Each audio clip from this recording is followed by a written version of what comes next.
17 under par, and that makes you think that, oh, gee, that must have been sort of easy pickings at Quail Hollow, which is an outstanding golf course. Well, only for him. He beat Xander Schauffele by 5 shots. He actually double bogeyed the last hole, did McIlroy. He was ahead by 7 heading into that hole and up at 19 under par. And this in a tournament where 6 under par was tied for 4th.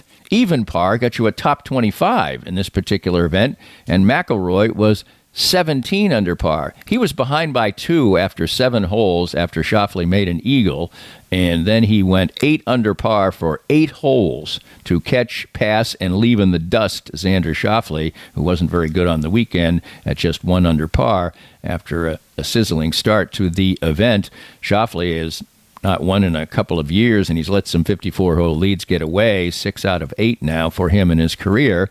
But I don't know, he could have ever competed with McIlroy on this day. Now, it's different, certainly if it stays close. But, McIlroy may not be able to freewheel and quite make as many birdies and eagles as he did, but he ends up shooting a 65 for the weekend, heads into the PGA Championship with a hot roll going, and indeed becomes one of the big stories in golf this week. And another big story, well, it's not like it came to an end, but was stopped for the moment. Nelly Korda on the LPGA had her win streak end at 5, and it was done with another majestic performance. Rose Zhang was the winner of that tournament. She is an amateur. She's still in college. She may, I don't know. Yeah, I think she's kept her amateur status. And she shot 24 under par. Korda was 7 under par. That was good for a tie for 7th. Zhang and Sangstrom were 24 and 22 under par, and then third place was 9 under par. It's just hard to believe a couple of the performances that were put on in golf over the weekend by Rory McIloy and one Rose Zhang. And that also leaves us with one other cool note, as the Korn Ferry Tour is in town this week. It's great golf at really the 3rd highest level maybe in all the world of golf. It's the feeder tour for the PGA. Last year, I followed a guy named David Skins around on the final round. He was in the last group, didn't quite get it done, but got a top 5 finish, and he ended up making the PGA Tour. Grayson Murray, who was playing in the signature event this weekend and won a tournament already this year, is the defending champion, but won't defend because he's on the PGA Tour right now and will be playing in the PGA Championship, as a matter of fact. But if you enjoy golf and you want to see great players and enjoy a beautiful day, it looks like the weather's going to be great. Head out there for the Korn Ferry Tour event and the Advent Health Championship at Blue Hills Country Club.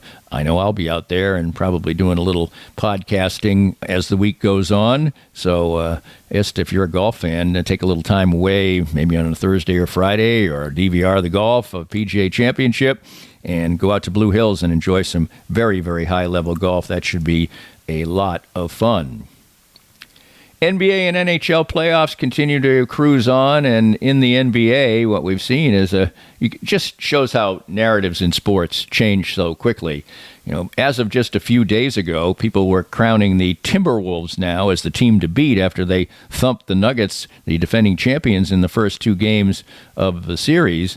Well, darned if playing at home, the Timberwolves didn't take advantage of that. The Nuggets beat them badly in Game 3, and they beat them badly again in Game 4, and now it's knotted up, and I would say the advantage goes quite heavily for tomorrow night's home game for the Nuggets. Now they've got 2 out of 3 at home after getting the job done there. Other series are close. Celtics look like they're going to get past the Cavaliers as of now, but it's important in Game 3 tonight for the Celtics to do that. Pacers and Knicks are tied up 2 apiece. Pacers are probably anonymous to just about everybody who doesn't follow the NBA very closely, and even probably some NBA fans, but they've got a nice, deep team, and the Knicks are banged up. Knicks won the first couple, but the Pacers bounced back to take the next 2. So interesting things going on there. And the Thunder and Mavericks, that's a cool series to get to watch Luka Doncic and the Thunder, the NBA's youngest team with great athleticism, and really it's entertaining to watch the NBA playoffs. It is. It's hard to consume everything. I think I noted that last week on this podcast. But especially 2 games tonight. especially a little DVR action. I think DVR is an excellent way to watch an NBA game because there's so many twists and turns, and big leads don't really matter that much. So you can kind of still get a feel for the game, maybe in a half an hour. And then at the end, it saves you from watching the interminable replays that they do all the time. The only bad thing about NBA playoff basketball. So the final 8, still basically nobody putting their stamp on it yet. That for a moment was left in the lap of the Timberwolves, but they haven't been able to take advantage of that. In the NHL, I've noted before that I like hockey. I like it a lot, and it's kind of difficult, however, to even at playoff time pay that much attention to it with all the other things that are going on. And I didn't even mention international soccer, which, the Champions League's going on, the Premier League's coming down to a conclusion, but that's not everybody's cup of tea. Maybe nor is hockey sometimes, but I know that all you have to do is throw on a playoff hockey game for a little while, and you'll enjoy how much excitement there is with the action. The Boston Bruins are in big trouble. That's the team I followed as a kid, and they are in a big battle with the Panthers, who just edged them out for the top seed in the East. The Bruins won the first game, but the Panthers have won the next 2, including yesterday, and they have the lead on the Bruins, Rangers, and Hurricanes. See the Rangers up in that series. The Hurricanes avoided a sweep the other day. Stars and Avalanche. Stars won big. They're up 2-1 in that series. And the Canucks and the Oilers in a Canadian battle. So those are the 8 left in the NHL in their playoff structure as we head towards the finals and conference semifinals right now for each side in the NBA and the NHL. Great action. If you're home and you haven't got a ball game to watch yet, flip one of these on and you'll have yourself a good time. And if you just can't get through a podcast or a week or a weekend without getting a little Chiefs in your life, here's this bit of news that came out over the weekend. The opener was announced. The Chiefs had several choices, obviously, and pretty good ones. The Bengals were there. That would have been cool. The Raiders would have been okay. But in the end, it's the Ravens and the Chiefs that will open the NFL season on a Thursday night, and that should be a cool matchup. Of course, last year, the Chiefs lost the first game they played of the season against the Lions, but it didn't matter. It was just a little disappointment at the start of what would be another championship season, but that'll be a cool marquee matchup with the 2 big-time quarterbacks, and Chiefs fans getting annoyed that Lamar Jackson's even mentioned in the same breath. I think that talk has probably gone away, but Lamar getting a win in this particular game would probably rekindle that a little bit. He is the reigning MVP, so that's a good marquee matchup. So there's a little Chiefs tidbit for you to wrap things up.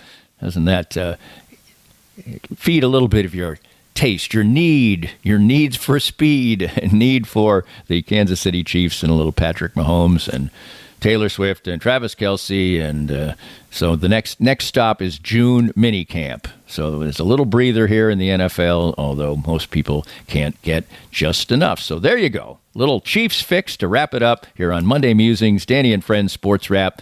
Hope you enjoyed it. Hope you'll enjoy the podcast through the week. It's Music Podcast Week here, and another great profile coming up on Friday. See you on Friday, obviously, always on WHB at 3 o'clock for Danny Unleashed. And look forward to all the stuff that I get to provide for you. Thanks for doing it. And I'll be sending out a newsletter this week to some of the people who are in the Clinkscale Club. You can get onto that if you've never gone onto the website at DannyClinkscale.com. You'll have a chance to sign up for that. And we'll have some prizes going as far as that is concerned, too. So thanks a lot. Have yourself a great week, and I'll be talking to you real soon. We hope you enjoyed the latest Danny Clinkscale Reasonably Irreverent podcast. Come back soon for something fresh and new. This podcast was made possible by our great sponsors like Advanced Sports and Family Chiropractic and Acupuncture, with 8 convenient locations in the Kansas City metro. Dr. Brad Woodall and his friendly team will improve your health and outlook with every visit. Find out more at asfca.com/Danny.